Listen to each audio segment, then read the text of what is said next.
තාම මේ පිළිබඳව කැබිනට් මණ්ඩලයට කැබිනට් පත්‍රිකාවක් ඇවිල්ලා නැහැ. ඉතින් අපි පැහැදිලිව A cabinet paper on that matter has not been submitted as of yet. In the past, we stood up against disowning the country's assets. We continue to uphold the same stance at present. The President and the Cabinet must decide in this regard.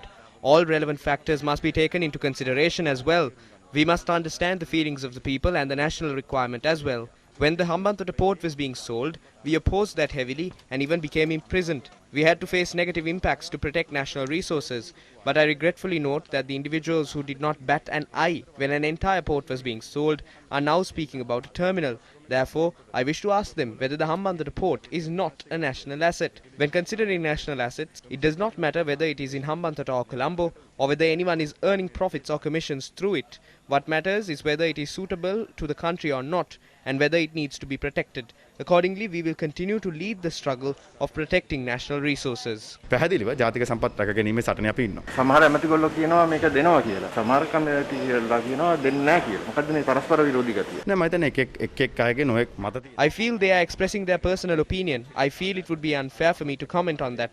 I am a member of the cabinet. Therefore, we can express our views for or against a certain matter at a cabinet meeting. What I feel is that the struggles that must be carried out within the party must not be done before the media. මණ්ඩලය අරගල කළ යුතු දේවල් මාධ්‍ය තුල අරගල කරන්න හොඳ නැහැ. නැගෙනහිර ජැටිය මේ ජනාධිපතිතුමා කියනවා 149. The president is saying that 49% of the ECT will be given to foreign entities, but he adds that the remaining 51% will also be open for investments. Wouldn't this pave the way for a foreign country to get a hold of this terminal? ජැටිය වෙනත් විදේශීය රටකට අනිවාර්යයෙන්ම යනවා. නේද එමෙතුමනි? නෑ කරුණු දෙකක් ඇත්තේ. එකක් තමයි ඒ සම්බන්ධව අවසාන තීන්දුවක් අරගෙන නැහැ. පොඩි නිවැරදි කිරීමක් කරන්නට ඕනේ. කොටස් වලඳ පොළට Two things must be taken into account. A final decision has not been made in this regard. I must issue this clarification. To my knowledge, only 49% of the terminal would be open for investments if its shares are to be sold in the stock market. The remaining 51% will fall under the government's purview.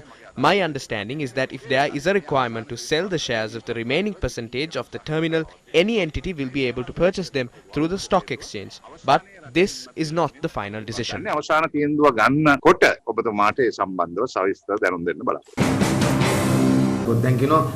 Now they are saying that 49% will not be sold and will only be given. What are they trying to do? 49% of a terminal that falls under the complete ownership of the Ports Authority is to be given to India. When a Sri Lankan port is given to China, India also asks for a port or a certain percentage of it. Gotabaya Rajapaksa has succumbed to these requests.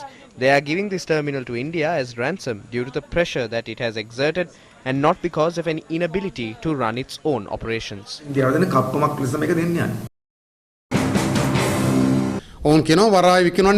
saying that the port will not be sold. The port cannot be sold. No one can run away with the port by placing it in a bag. It is not an ordinary sale. It is a sale that can result in massive destruction. The officials providing advice on this are top figures in the government. One such official is a person who issued advice for 25 years to lead this country to ruins. When the United National Party formed its government after defeating Mahinda Rajapaksa's administration, a senior Ports Authority official who was then working at a company in Malaysia that is linked to the Adani Group was brought down to Sri Lanka and appointed to a key position at the Sri Lanka Ports Authority. He dragged the process of bringing down the equipment required by the terminal for 3 years.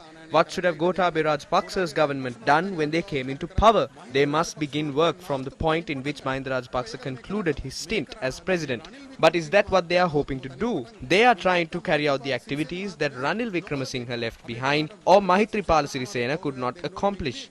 We must respect Maithripala Sirisena. In 2018, he stopped the privatization exercise of Ranil Wickremesinghe.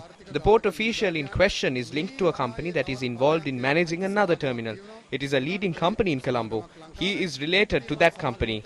He wants to merge that terminal with the ECT and then run operations. He wants to bring it under the private sector. If both terminals are merged, it will be among the top 6 efficient terminals in the world. He is functioning as a president in a non-financial capacity. If this is not the case, this destruction is being caused by succumbing to the money of the Adani Group. අද මේ විනාශය කරමින් තියෙනවා.